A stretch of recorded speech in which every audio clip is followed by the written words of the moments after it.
था तो दलित और ब्राह्मणों ने मिलकर सरकार चलाई थी, लेकिन ना तो दलितों का ही भला हुआ ना ही ब्राह्मणों का हुआ। उससे नाराज होकर वो अखिलेश जी के साथ चले गए और अखिलेश जी के शासनकाल में जिस तरह से भ्रष्टाचार हुआ, अपराधीकरण बढ़ा उत्तर प्रदेश में कि बहू बेटियां भी जो थी वो सलामत नहीं थी, कहीं से भी लड़कियां उठाई जा रही थी, तो ये सारी चीजें उनके खिलाफ गई और कहीं ना कहीं मोदी और योगी या मोदी जी की जो लहर थी 2017 में वो नजर आई और इसलिए 325 सीटें लोग उत्तर प्रदेश के लोगों ने मोदी जी के पक्ष में दी और 2017 में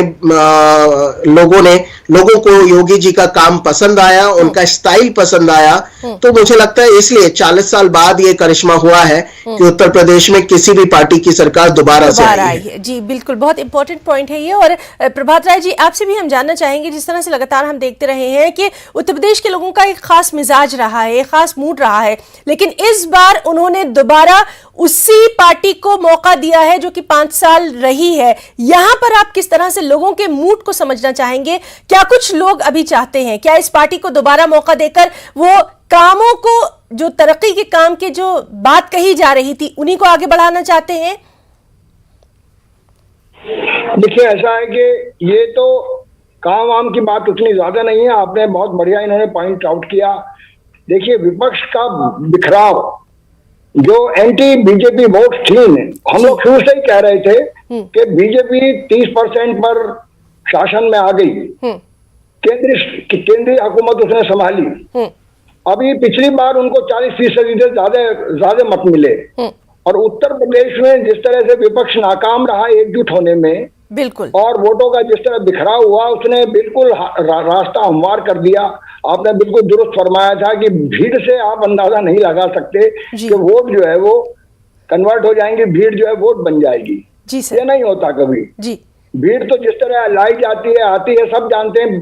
बीजेपी की रैलीज में भी जिस तरह आती है और विपक्ष के लोग भी जिस तरह रैलियां आजकल करते हैं, सब जानते हैं इस बात को। ये कोई ओपन सीक्रेट है ये। तो भीड़ से आप अंदाजा नहीं लगा सकते। इस वक्त तो है वोटों का बिखराव सबसे बड़ा जीत का कारण बना, क्योंकि अखिलेश ने सिर्फ एक बहुत छोटी पार्टी से, जिसका नाम राष्ट्रीय लोक दल है, उसके साथ गठबंधन किया।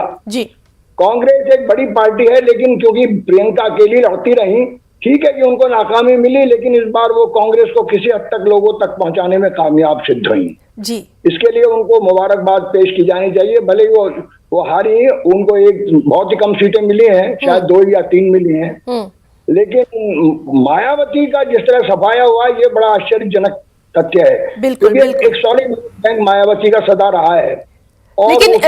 लेकिन प्रभात राय जी, मायावती का अगर हम जब बात कर ही रहे हैं, तो हमने ये भी देखा था कि वो एकदम आखिर में नजर आई थी, बल्कि कई बार मीडिया ने ही ये सवाल किया था कि आखिर मायावती हैं कहां। तो कहीं ना कहीं शुरू से ही उनका जो नजरिया था इस बार के इलेक्शन को लेकर, वो बहुत ज्यादा मैदान में नजर ही नहीं आ रही थी। और ये जो इस वक्त चीज सामने आ रही है, बीएसपी के जो रिजल्ट सामने आ रहे हैं, वो पहले से ही एक्सपेक्टेड था। तो इस बार ये कुछ चीजें जो हैं